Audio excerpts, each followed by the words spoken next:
며느리를 처음 본 날을 저는 아직도 선명하게 기억합니다. 동네 국수집에서 아들이 회사 동료라고 데려왔는데 아이고 참말로 다나하더군요. 키가 크다거나 유난히 예쁘다기보다는 말투가 또렷하고 표정이 밝아서 식당 공기가 환해지는 것 같았습니다. 의자 소리 안 나게 살짝 들어서 앉는 모습에 괜히 마음이 놓이고 종업원한테 감사합니다 하고 웃는데 속으로 점수를 잔뜩 줬습니다. 그날 이후로 아들이 그 아이 이야기를 자주 꺼냈습니다. 일도 잘하고 성격도 차분하다고 하더군요. 퇴근길에 비가 오면 우산을 하나 더 들고 나와 같이 걸어간다느니 점심시간에 도시락을 같이 먹는다느니 얘기를 듣다 보니 저도 괜히 설렜습니다. 집안일 하는 손길도 가벼워지고 국간을 보면서 혼잣말로 중얼거렸죠. 이 아이가 우리 집에 들어오면 분위기가 확 달라지겠구나. 결혼식 준비가 시작되자 저는 새 수건을 꺼내고 식탁 가운데 꽃병도 하나 올렸습니다. 며느리가 집에 올 때마다 현관에서 신발을 가지런히 놓는 모습이 예쁘더군요. 부엌 냄새 맡으며 집이 참 따뜻해요 하는데 어찌나 뿌듯하던지요. 그때만 해도 저는 이 아이가 이렇게 자기만의 세상이 확실한 사람일 줄 몰랐습니다. 그저 점잖고 예의 바른 새 식구라 생각했지요. 결혼식 날은 참 특별했습니다. 대기실 문을 열었는데 며느리가 저를 보고 조용히 일어나 오늘 와주셔서 고마워요 하고 인사했습니다. 저는 손을 꾹 잡고 이제부터 서로 의지하며 잘 살자 말했습니다. 사회자가 이름을 부르며 식이 시작되자 저는 여러 번 자리를 고쳐 앉았고 축가가 울릴 때는 고개를 살짝 돌려 눈물을 훔쳤습니다. 식이 끝나고 며느리가 하객들에게 한 사람 한 사람 감사 인사를 전하는 모습에 그날 밤 저는 너무 행복해서 잠이 오지 않았습니다. 신혼 초 며칠 동안은 연락도 자주 했습니다. 며느리가 회사 점심 사진을 보내면 저는 그날 해놓은 반찬 사진을 찍어 보냈습니다. 주말에 오면 해주겠다 약속도 했죠. 그때까지만 해도 우리는 곧잘 어울리는 가족이 될 거라 생각했습니다. 다만 작은 신호들은 있었습니다. 며느리는 항상 책과 이어폰이 들어있는 가방을 들고 왔고 대화 중에도 짧게 숨을 고르며 말을 고르는 습관이 있었죠. 저는 그걸 신중함으로 여겼습니다. 주말에는 저는 쉬는 시간을 꼭 갖고 싶어요 하고 조심스레 말하길래 괜찮다고 했습니다. 당연히 쉴 시간은 필요하죠. 다만 저는 속으로 덧붙였습니다. 그래도 밥은 같이 먹자. 그게 우리 집의 정이다. 저녁을 준비하며 냄비에 멸치를 볶고 국간장을 한 방울 넣을 때마다 생각했습니다. 이제부터는 셋이서 새로운 맛을 맞춰가겠구나. 너무 짜지 않게, 너무 싱겁지도 않게 서로 입맛을 알게 되면 진짜 가족이 되는 거지. 저는 그때까지는 그렇게 믿었습니다. 결혼식 끝나고 첫 주말이 찾아왔습니다. 저는 아침부터 설렘 반, 긴장 반으로 일어났습니다. 멸치를 볶아 국을 끓이고 부추전도 부쳤지요. 냄비에서 김이 모락모락 나는데 그 냄새가 집안 가득 퍼지니 괜히 기분이 좋아졌습니다. 이제 셋이서 처음 먹는 아침이구나 싶어 마음이 바빴습니다. 아들은 거실에서 뒹굴고 있었고 저는 방문을 슬쩍 열어 며느리에게 말했습니다.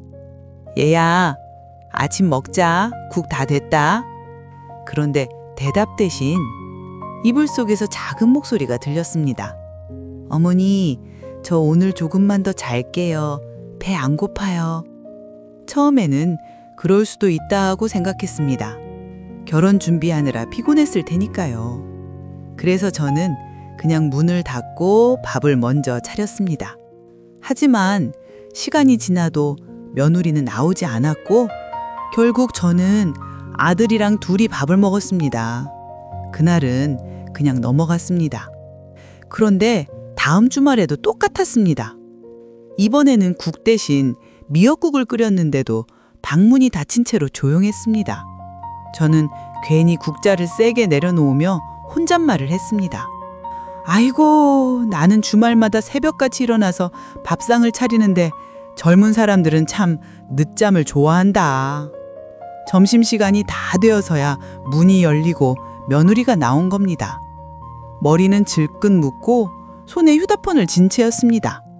어머니, 저 그냥 라면 끓여 먹을게요. 괜찮죠?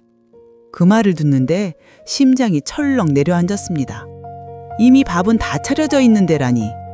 저는 웃으면서 말했습니다. 아니, 괜찮긴 한데 차린 거 있으니 이거 먹자. 그러자 며느리가 살짝 난처한 표정을 지으며 제가 늦게 일어나서요. 그냥 제 입맛대로 간단히 먹고 싶어요. 라고 하더군요. 그날 저는 괜히 입맛이 없어서 밥을 조금만 먹고 싱크대 앞에 서서 그릇만 씻었습니다. 아들은 아무렇지도 않게 TV를 보고 있었고 저는 그 모습을 보며 속으로만 말했습니다. 내가 너무 예민한 건가? 시간이 갈수록 작은 서운함은 조금씩 커졌습니다. 저녁에 같이 TV를 보다가도 며느리는 종종 일어나 방으로 들어가 버렸습니다. 저 잠깐 쉬고 올게요 하고 들어가면 한참을 안 나옵니다. 같이 앉아 이야기 나누고 웃던 그 시간들이 사라지니 집이 조용해졌습니다. 아들은 무심하게 피곤하니까 쉬게 놔둬 라고 말했고 저는 더 이상 말하지 않았습니다. 문제는 설거지였습니다.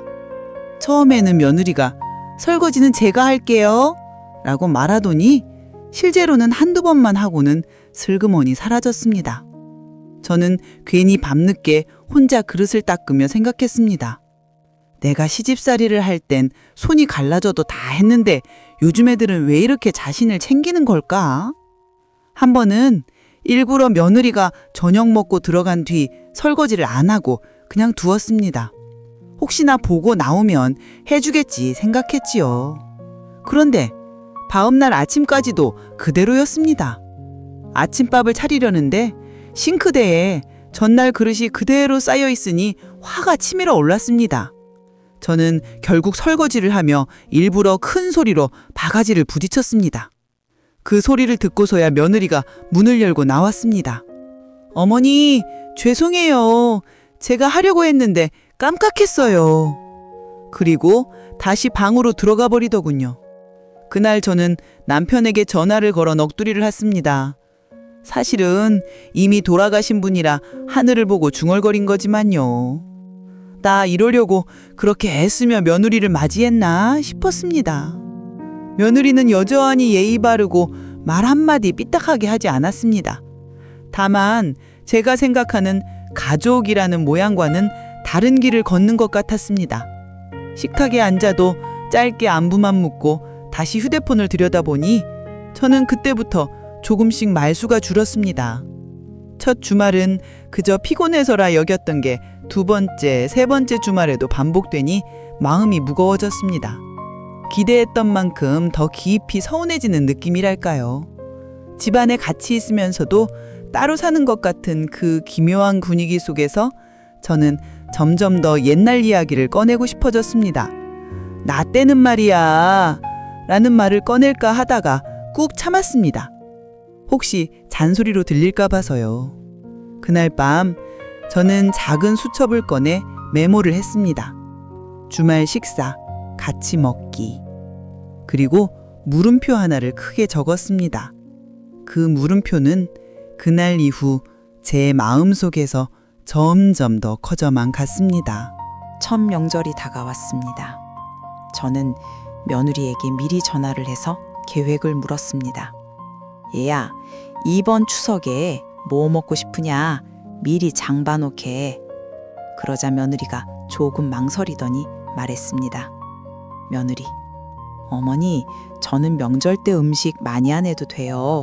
그냥 간단하게 차리면 좋겠어요. 저는 웃으며 대답했습니다. 간단하긴 하지만은 그래도 명절이 명절이지. 제사도 지내야 하고 손님들도 오시는데. 그 말에 며느리가 살짝 난처한 표정을 지으며 저는 제사 같은 건 안 해봐서요. 잘 모르겠어요. 라고 하더군요. 그때부터 조금 불안했습니다. 명절 준비는 온 집안이 같이 해야 제맛인데 이 아이가 어떻게 할까 싶었지요. 추석 전날 저는 새벽부터 나와 전 부치기 시작했습니다. 손에 기름이 튀고 온 집이 전 냄새로 가득 차는데 며느리는 아직 방에서 나오지 않았습니다. 저는 일부러 큰 소리로 말했습니다. 얘야, 전 부치는데 조금만 도와라. 한참 후에 문이 열리고 며느리가 느릿느릿 나왔습니다. 머리도 아직 덜 말랐고 손에 휴대폰을 들고 있더군요. 며느리, 어머니, 제가 뭐 하면 돼요? 여기 앉아서 호박전이나 부쳐라. 기름만 안 튀게 조심하고. 처음엔 잘하나 싶었더니 몇 번 부치더니 이내 자리에서 일어납니다. 며느리, 저 허리 아파서 좀 쉬고 올게요. 그리고 다시 방으로 들어가 버렸습니다. 저는 잠시 뒤돌아보니 붙이던 팬은 불이 꺼져 있고 호박은 반쯤만 익은 채 놓여 있었습니다. 순간 심장이 덜컥 내려앉았습니다. 손님들이 하나둘 도착할 즈음에도 며느리는 방에서 나오지 않았습니다. 저는 부엌에서 땀을 훔치며 아들에게 말했습니다. 너 가서 며느리 좀 깨워라. 손님들 다 왔다. 아들이 방문을 열더니 한참 있다가 나왔습니다. 엄마, 그냥 둬. 피곤하대. 그 말을 듣는데 손님들 웃음소리가 더 크게 들리는 것 같았습니다. 결국 며느리는 점심 먹기 직전에 나왔습니다. 머리를 대충 묶고 눈은 아직 부시게 졸린 상태였습니다. 친척들이 다 앉아있는 식탁에 조용히 인사하더니 구석에 앉아 휴대폰을 만지작거리더군요. 그때 고모가 슬쩍 제기 말했습니다. 며느리가 요즘에라 그런가 봐. 참 세상 편하게 산다. 그 한마디가 제 뺨을 때리는 것 같았습니다. 저는 괜히 젓가락을 세게 내려놓았습니다. 밥 먹는 내내 며느리는 말이 거의 없었습니다. 저는 억지로 분위기를 띄우며 얘야, 더 먹어라. 전 아직 많이 남았다. 하고 권했지만 저는 다이어트 중이라 많이 못 먹어요. 라는 대답만 돌아왔습니다. 점심이 끝나고 설거지를 하려는데 싱크대에 그릇이 산더미처럼 쌓여 있었습니다. 저는 한숨을 크게 내쉬고 멀리서 며느리를 불렀습니다. 얘야, 설거지 좀 같이 하자. 그러자 며느리가 머뭇거리며 말했습니다. 어머니, 저는 설거지 잘 못해서 깨뜨릴까봐 아들한테 시키면 안 될까요? 그 순간 제 귀가 멍해졌습니다. 친척들도 다 들을 만큼 큰 소리였으니까요. 방금 전까지 웃던 사람들이 잠시 조용해졌습니다. 저는 결국 말없이 앞치마를 묶고 그릇을 닦기 시작했습니다. 그날 밤 저는 이불 속에서 잠이 오지 않았습니다. 눈앞에 고모 표정이 자꾸 아른거리고 부엌에서 혼자 설거지하던 제 모습이 떠올랐습니다. 내가 이 나이에 체면국이며 이렇게까지 해야 하나 싶었습니다. 아들에게 말하려다 그만두었습니다. 괜히 싸움 날까 봐서요. 며느리는 다음 날 아침도 늦게 나왔습니다. 저는 그냥 모른 척하고 말했습니다. 밥상 차려놨다. 먹고 나와라. 그랬더니 며느리가 미안한 듯 웃으며 어머니, 저 그냥 커피만 마실게요. 하고 앉았습니다. 그때 저는 속으로 생각했습니다. 이제 이 집안의 명절 풍경이 달라지겠구나. 내가 평생 지켜온 그 북적북적한 명절의 맛이 사라지는구나. 마음 한쪽이 쓸쓸했습니다. 그리고 그 쓸쓸함이 서운함으로 바뀌기까지는 오래 걸리지 않았습니다. 추석이 끝나고 한 달쯤 지났을 무렵이었습니다. 이웃 아주머니들이 오랜만에 집에 들르기로 했습니다. 예전부터 명절 끝나면 같이 떡을 나누고 차 한잔 하는 게 우리 집의 전통이었거든요. 저는 그날 아침 일찍부터 상을 차렸습니다. 밤에 푹 불려둔 대추를 넣었고 수정과도 끓였습니다. 시어머니가 얘야 오늘 손님 온다 조금만 도와라 하고 말했더니 며느리는 방문을 열고 나와 말했습니다. 며느리가 어머니 저 오늘 몸이 좀 안 좋아서요 방에서 쉴게요. 저는 속으로 그래 아프다니 이해하자 하고 말았습니다. 대신 제가 부엌에서 분주하게 움직이며 상을 차렸습니다. 이웃 아주머니들이 하나둘 들어오고 집안은 금세 웃음소리로 가득 찼습니다. 저는 괜히 목소리를 조금 더 크게 내며 며느리 방 쪽으로 들리게 말했습니다. 시어머니가 아유 우리 며느리가 이번에 명절 음식도 도와주고 얼마나 고생했는지 몰라요. 그 말은 사실 절반만 진심이었고 절반은 며느리 들으라고 한 말이었습니다. 그래도 방문은 열리지 않았습니다. 이웃 한 분이 제게 슬쩍 물었습니다. 이웃이 며느리는 안 나와? 얼굴 좀 보고 싶은데? 저는 얼버무리며 웃었습니다. 시어머니가 아유 좀 피곤하대요. 쉬고 있으라 했지요. 그러자 다른 아주머니가 웃으면서 말했습니다. 이웃이 요즘 애들은 참 자기 시간 확실히 챙긴다니까. 그 말이 웃음소리처럼 들리면서도 제 귀엔 꼭 박히더군요. 손님들이 다 모인 자리에서 괜히 체면이 구겨진 느낌이었습니다. 점심시간이 되어 저는 마지막으로 방문을 두드렸습니다. 시어머니가 얘야 그래도 인사만 하고 들어가라. 손님들 기다린다. 그제야 문이 열리고 며느리가 나왔습니다. 머리를 질끈 묶고 편한 티셔츠 차림으로 앉았습니다. 이웃 아주머니들이 밝게 인사하며 자리를 고냈지만 며느리는 짧게 웃고 조용히 앉아 있었고 대화에도 거의 참여하지 않았습니다. 이웃이 대화 중에 이웃이 요즘은 며느리들이 참 편하게 산다니까 명절도 다 줄고 라고 말하자 며느리가 작은 목소리로 저는 제 방식이 편해서 좋아요 라고 대답했습니다. 그 순간 분위기가 잠시 멎었습니다. 저는 괜히 헛기침을 하고 다른 화제로 돌렸지만 속은 부글부글 끓었습니다. 손님들이 돌아간 후 저는 며느리에게 조심스럽게 말했습니다. 시어머니가 얘야 손님 왔을 때는 조금만이라도 같이 이야기하고 웃어주면 좋지 않겠니? 그러자 며느리가 아무렇지도 않게 말했습니다. 며느리가 저는 그냥 제 방에서 쉬고 싶었어요 어머니. 그 말에 순간 숨이 막히는 것 같았습니다. 그날 밤 저는 잠자리에 누워 뒤척이며 생각했습니다. 내가 잘못한 걸까? 아니면 요즘 세대가 원래 이런 걸까? 며칠 뒤 주말 저녁이었습니다. 저는 일부러 설거지를 하지 않고 싱크대에 그릇을 쌓아두었습니다. 혹시 며느리가 먼저 나와서 해줄까 싶었지요. 그러나 밤이 깊도록 그릇은 그대로였습니다. 저는 결국 앞치마를 묶으며 말했습니다. 시어머니가 이렇게 다 쌓아놓고도 안 보이니? 그때 며느리가 문을 열고 나와 말했습니다. 며느리가 어머니 제가 하려 했어요. 근데 오늘은 너무 피곤해서요. 내일 할게요. 저는 말끝을 꾹 참았습니다. 내일? 내일은 또 다른 일이 있을 게 뻔했습니다. 그날은 그릇을 씻으며 괜히 눈물이 났습니다. 나는 이 집을 위해 평생을 바쳤는데 왜 이렇게 서운해야 하나? 그날 이후 저는 며느리와 눈을 맞추는 시간이 점점 줄어들었습니다. 며느리도 눈치를 채는지 밥만 먹고 다시 방으로 들어갔습니다. 아들도 그 사이에서 괜히 중립을 지키려는 듯 말했습니다. 엄마, 너무 신경 쓰지 마. 애는 원래 그런 스타일이요. 그 말이 오히려 더 서운했습니다. 이제는 아들마저도 내 편이 아닌 것 같았으니까요. 그날은 별것 아닌 일에서 시작됐습니다. 저녁에 김치찌개를 끓였는데 며느리가 식탁에 앉더니 젓가락으로 국물만 몇 번 뜨고는 숟가락을 내려놓았습니다. 며느리가 어머니 저 입맛이 없어서 조금만 먹을게요. 저는 웃으면서 말했습니다.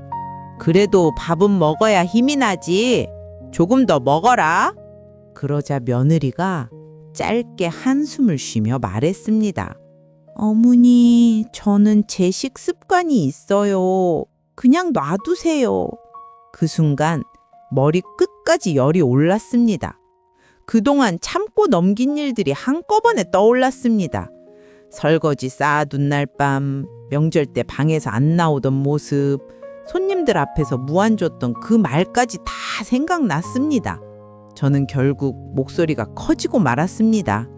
얘야, 내가 너한테 뭘 그렇게 힘들게 했다고? 밥 같이 먹자는 것도 눈치 보면서 해야 되냐? 명절에 방에서 안 나와도 참았다. 손님 왔을 때도 참았다. 근데 이 집에 들어왔으면 우리 집 살림살이에 조금은 맞춰야 하지 않겠니? 며느리는 제 말이 끝나기도 전에 입을 열었습니다. 어머니, 저는 결혼했어도 제 방식이 있어요. 솔직히 말씀드리면 이런 식으로 맞추라는 게 너무 힘들어요. 그 말에 저는 멍해졌습니다. 아들이 옆에서 서둘러 말렸습니다. 엄마, 그만해. 애 울겠다. 저는 그 말에 더 서운했습니다. 너는 왜 맨날 네 편만 드니? 나는 사람도 아니냐? 아들이 얼굴을 찡그리며 말했습니다. 엄마, 요즘은 그렇게 안 살아. 서로 간섭 안 하고 살아야 돼. 그 말이 결정타였습니다. 저는 결국 식탁에 앉아 젓가락을 놓고 말았습니다. 그래, 잘했다. 너희끼리 그렇게 살아라. 나는 앞으로 밥 안 차린다. 그리고 부엌으로 들어가 문을 닫았습니다. 그날 밤 저는 혼자 부엌에 앉아 설거지를 하다가 울음이 터졌습니다. 물소리가 더 크게 들리도록 일부러 수도꼭지를 세게 틀었습니다. 그런데도 아무도 오지 않았습니다. 방 안에서는 아들 목소리와 며느리 목소리가 낮게 섞여 들릴 뿐이었습니다. 그 다음날 저는 일부러 아침을 차리지 않았습니다. 그릇도 꺼내지 않고 거실에 앉아 신문만 펼쳤습니다. 며느리가 방에서 나와 어색하게 말했습니다. 어머니, 오늘은 제가 아침 준비할까요? 하지만 저는 대답하지 않았습니다. 그저 신문만 넘겼습니다. 점심때가 되어서야 아들이 조심스럽게 말했습니다. 엄마, 어제 너무 심했어. 며느리 많이 울었어. 저는 신문을 접고 말했습니다. 내가 울 땐 아무도 안 오더라. 너희끼리 다 알아서 해라. 그날 오후 저는 친한 친구에게 전화를 걸어 하소연을 했습니다. 나 이제 진짜 모르겠다. 나만 바뀌면 되는 거냐? 친구는 한숨을 쉬며 말했습니다. 요즘 애들은 다 그래. 너무 마음 쓰지 마. 전화를 끊고 나니 허무했습니다. 나는 평생 가족이라는 게 같이 밥 먹고 웃고 떠드는 거라 배워왔는데 이제는 그게 구시대 사고방식이 되어버린 걸까 하는 생각이 들었습니다. 그날 저녁 저는 일부러 밥을 늦게 먹었습니다. 며느리가 방에서 나오길래 일부러 먼저 먹고 그릇을 싱크대에 그대로 놔뒀습니다. 그런데 이번에는 며느리가 묵묵히 설거지를 하더군요. 그 모습을 보며 이상하게 울컥했습니다. 그날 밤 그렇게 울고 난 뒤 저는 며칠 동안 일부러 말수를 줄였습니다. 아들도 눈치를 보는지 밭때가 되어도 조심스럽게 움직였습니다. 집안이 조용하니 오히려 더 서늘해진 것 같았습니다. 며칠 후 뜻밖의 일이 벌어졌습니다. 그날 저녁밥상을 차리려는데 며느리가 먼저 부엌에 나와 있었습니다. 앞치마를 두르고 채소를 다듬고 있더군요. 며느리가 어머니, 오늘은 제가 저녁에 볼게요. 김치찌개 말고 된장찌개 끓여도 되죠? 그 말에 순간 마음이 풀리는 것 같았습니다. 저는 살짝 웃으며 말했습니다. 그래, 해봐라. 네가 끓이는 된장찌개 맛도 궁금하네. 그날 저녁 식탁은 오랜만에 조금 밝았습니다. 며느리가 끓인 된장찌개는 생각보다 괜찮았습니다. 아들도 맛있다며 두 그릇을 비웠습니다. 저는 괜히 말했습니다. 봐라, 이렇게 같이 앉아 먹으니 좋지 않니? 그러자 며느리가 조용히 고개를 끄덕였습니다. 그 모습이 그렇게 고마울 수가 없었습니다. 그날 밤 저는 오랜만에 깊이 잠이 들었습니다. 아, 내일은 좀 나아질지도 모른다. 마음속으로 작은 희망이 생겼습니다. 하지만 그 평화는 오래가지 않았습니다. 그 다음 주말 아침 저는 일부러 늦게 일어나 보았습니다. 며느리가 혹시 먼저 일어나서 뭘 할까 싶어서였지요. 그런데 부엌은 조용했고 거실도 텅 비어 있었습니다. 방문을 열어보니 며느리는 이어폰을 꽂고 영화를 보고 있었습니다. 얘야, 아침 안 먹니? 네, 저 좀 이따가 시켜 먹으려고요.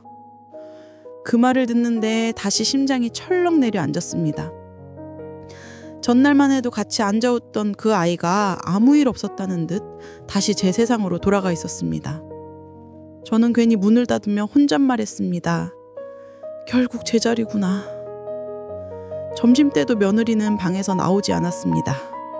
아들은 편의점에서 햄버거를 사와서 혼자 먹었습니다.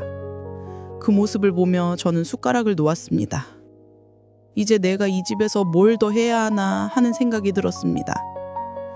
저녁이 되어 저는 그냥 밥상을 차리지 않았습니다. 일부러 더 늦게까지 앉아 있었지만 며느리는 아무 말도 하지 않았습니다. 결국 아들이 엄마 밥 안 해? 하고 묻자 저는 말했습니다. 네가 알아서 해 먹어라. 나는 이제 내 밥만 챙길 거다.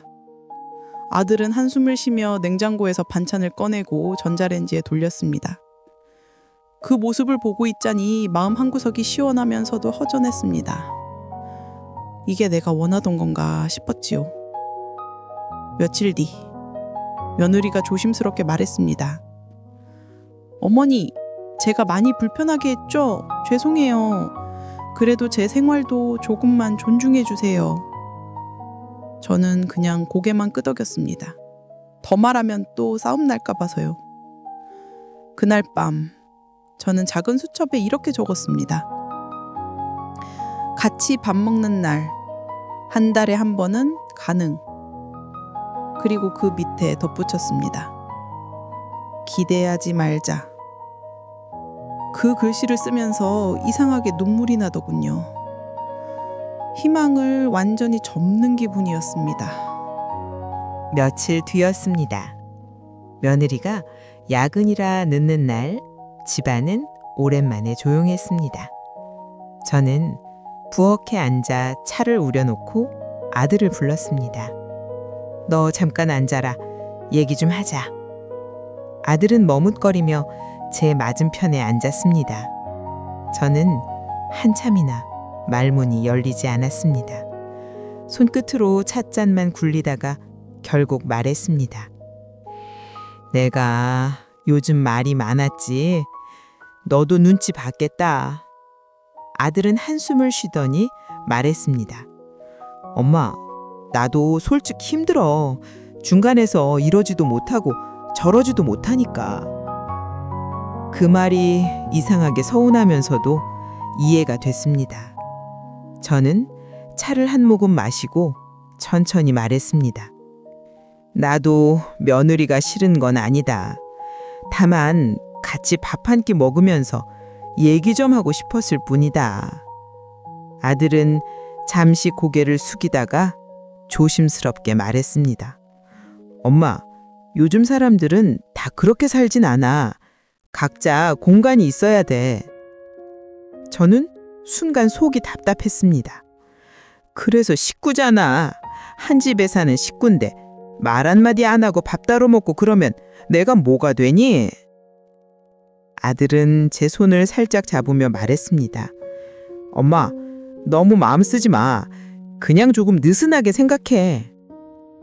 그 말을 듣는데 갑자기 눈물이 핑 돌았습니다. 나는 그저 예전처럼 웃으면서 밥 먹고 싶은 것뿐인데 그게 이렇게 어려운 일이었나 싶은 생각이 들었습니다. 저는 눈물을 훔치며 말했습니다. 알겠다. 앞으로는 그냥 모른 척 할게. 너희 사는 대로 살아라. 그날 밤 저는 오랜만에 일찍 잠자리에 들었습니다. 그리고 생각했습니다. 내가 계속 며느리 바꾸려고 애쓰다 보니 나만 더 지치고 있었다는 걸 이제야 알겠다. 다음 날부터 저는 조금씩 제 시간을 챙기기 시작했습니다. 아침엔 일부러 시장을 다녀오고 점심에는 동네 사람들과 함께 공원 벤치에 앉아 수다를 떨었습니다. 예전엔 며느리 눈치 보느라 집안일만 붙잡고 있었는데 이제는 일부러 집 밖으로 나가니 마음이 한결 가벼워졌습니다. 저녁 때가 되어 집에 들어오면 며느리는 여전히 방에서 나오지 않았지만 이상하게 전만큼 서운하지 않았습니다. 저는 제 밥을 차려 조용히 먹고 부엌 창문을 열어 바람을 쐬며 설거지를 했습니다. 그때만큼은 기분이 괜찮았습니다. 며느리도 눈치를 챘는지 가끔 부엌에 나와 이런저런 말을 걸었습니다. 어머니, 오늘 뭐 하셨어요? 저는 짧게 대답했습니다. 응, 시장 갔다가 친구 만나고 왔다. 그 짧은 대화가 오히려 부담 없이 편했습니다. 어느 날은 며느리가 케이크를 사왔습니다. 어머니, 이거 맛있다고 해서 사왔어요. 같이 드세요. 저는 고맙다고 말하며 잘라 먹었습니다. 예전 같으면 그 자리에서 긴 대화를 시도했겠지만 그날은 그냥 웃으며 말했습니다. 고맙다. 맛있네. 짧았지만 그 시간이 오히려 제 마음을 편하게 했습니다. 그날 밤 저는 수첩에 다시 적었습니다. 기대에 줄이기 성공. 내 생활 지키기. 그 아래에는 이렇게 덧붙였습니다. 내가 먼저 변하니 집안 공기가 조금 부드러워졌다. 그 글씨를 적으며 저는 이상하게 웃음이 났습니다. 이게 정답은 아니어도 나한텐 맞는 길인 것 같았습니다. 아들과 대화한 뒤로 저는 마음을 조금 내려놓았습니다. 그 다음 주말에는 일부러 늦잠을 잤습니다. 예전 같으면 아침부터 국을 끓이고 부추전을 부쳤을 텐데 이번엔 이불을 덮고 그냥 누워 있었습니다. 아들이 먼저 부엌에서 뭔가 끓이는 소리가 들렸습니다. 잠시 후 며느리 목소리도 들렸습니다. 며느리, 국간은 이렇게 맞추면 돼. 그 소리에 저는 이불 속에서 살짝 웃었습니다. 거실에 나와 보니 아들이 국을 푸고 며느리가 그 옆에서 반찬을 꺼내고 있었습니다. 오, 너희가 다 했네? 며느리, 어머니, 오늘은 저희가 준비했어요. 앉으세요. 그날 아침은 오랜만에 같이 앉아 먹었습니다. 대단한 대화가 오간 것도 아니었지만 누구 하나 눈치 보지 않고 앉아 있는 그 시간이 참 오랜만이라 마음이 조금 따뜻해졌습니다. 하지만 그런 날이 매번 있는 건 아니었습니다. 그 다음 주말엔 또 며느리가 늦잠을 자고 점심때쯤 나와서 며느리, 어머니, 오늘은 저 그냥 배달시켜 먹을게요. 하고 말했습니다. 저는 예전 같으면 속이 부글부글 했을 텐데 이번엔 그냥 말했습니다. 그래, 너 먹고 싶은 거 먹어라. 그렇게 말하고 시장에 다녀왔습니다. 저녁 무렵 집에 돌아오니 며느리가 상을 차리고 있었습니다. 며느리, 어머니 저녁 드셨어요? 같이 드실래요? 저는 고개를 끄덕이며 앉았습니다. 상 위에는 배달 음식이었지만 괜히 웃음이 났습니다. 같이 앉아 먹는 게 중요하지 메뉴가 중요한 건 아니었으니까요. 며칠 뒤 며느리가 퇴근 후 제 방문을 두드렸습니다. 며느리, 어머니, 잠깐 얘기해도 돼요? 저는 책을 덮고 앉았습니다. 며느리, 어머니, 그동안 많이 서운하게 해드렸죠? 저도 노력해 볼게요. 근데 제가 혼자 있는 시간이 꼭 필요해요. 그걸 이해해 주시면 좋겠어요. 그 말에 저는 잠시 멈췄다가 말했습니다. 그래, 너 하고 싶은 대로 해라. 대신 가끔은 우리랑 밥도 같이 먹자. 그것만 지켜주면 된다. 며느리는 고개를 끄덕이며 웃었습니다. 그 웃음이 참 오랜만에 편안하게 느껴졌습니다. 그날 밤 저는 수첩에 이렇게 썼습니다. 큰 변화는 없다. 하지만 내 마음이 조금 편하다. 그리고 한 줄 더 적었습니다. 이 집은 이제 예전 같은 집이 아니다. 그래도 새로운 방식대로 돌아간다. 다음 날 아침 저는 일어나서 천천히 국을 끓였습니다. 예전처럼 서두르지 않았습니다. 멸치를 볶으며 창밖을 보니 햇살이 부엌에 들어와 바닥을 반짝이게 비추고 있었습니다. 저는 괜히 혼잣말을 했습니다. 그래, 이렇게 사는 것도 나쁘진 않네. 그 후로 저는 마음을 크게 쓰지 않았습니다. 밥상을 차릴 때도 꼭 같이 먹자는 기대를 하지 않았습니다. 내가 먹고 싶을 때 먹고 하고 싶은 일을 먼저 했습니다. 집안일도 전처럼 완벽하게 해내야 한다는 생각을 내려놓으니 몸도 마음도 한결 가벼워졌습니다. 가끔 며느리가 먼저 나와 도와줄 때도 있었고 어느 날은 저녁상을 차려놓고 어머니 같이 드세요 하고 불러주기도 했습니다. 그럴 땐 고맙다 하고 앉아 먹었습니다. 예전 같으면 오늘은 왜 갑자기 이럴까 속으로 생각했을 텐데 이젠 그냥 있는 그대로 즐기기로 했습니다. 아들은 여전히 말수가 많지 않지만 가끔 퇴근길에 과일을 사오거나 제가 좋아하는 호두과자를 사올 때면 그냥 웃으며 잘 먹을게 하고 받습니다. 예전에는 고맙다고 말하면서도 한마디 잔소리를 꼭 덧붙였는데 이젠 말없이 받아먹는 편이 훨씬 기분이 좋습니다. 물론 여전히 답답할 때도 많습니다. 주말 아침에 방문이 닫혀 있고 집안이 조용하면 예전처럼 식탁에 둘러앉아 이야기 나누던 때가 그립습니다. 설거지를 하면서 옛날에는 이 시간에 온 식구가 달라붙어 붙이던 전 냄새가 났는데 하고 생각이 나기도 합니다. 하지만 이제는 억지로 그 시절을 되돌리려 하지 않습니다. 그때의 식탁은 그때의 것이고 지금은 지금 나름의 식탁이 있으니까요. 같이 앉아있든 따로 앉아있든 이 집은 여전히 우리 집이고 그 아이도 내 며느리입니다. 저녁 무렵 부엌 창문을 열면 바람이 들어와 커튼을 살짝 흔듭니다.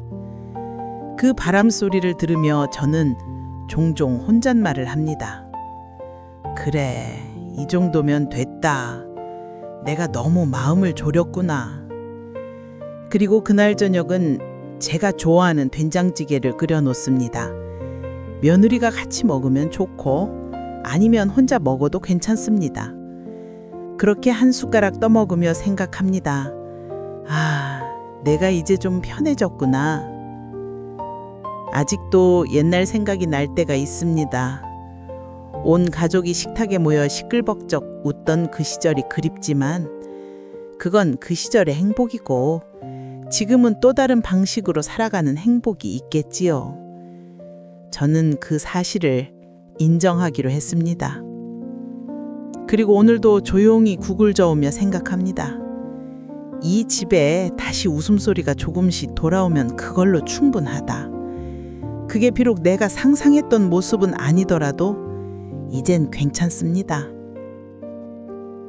이야기 끝까지 들어주셔서 감사합니다. 혹시 제 이야기 들으시면서 비슷한 경험 떠오르셨나요? 공감되셨다면 좋아요 한번 눌러주시고 여러분은 이런 상황에서 어떻게 하셨는지 댓글로 남겨주세요. 다른 분들의 생각도 궁금합니다.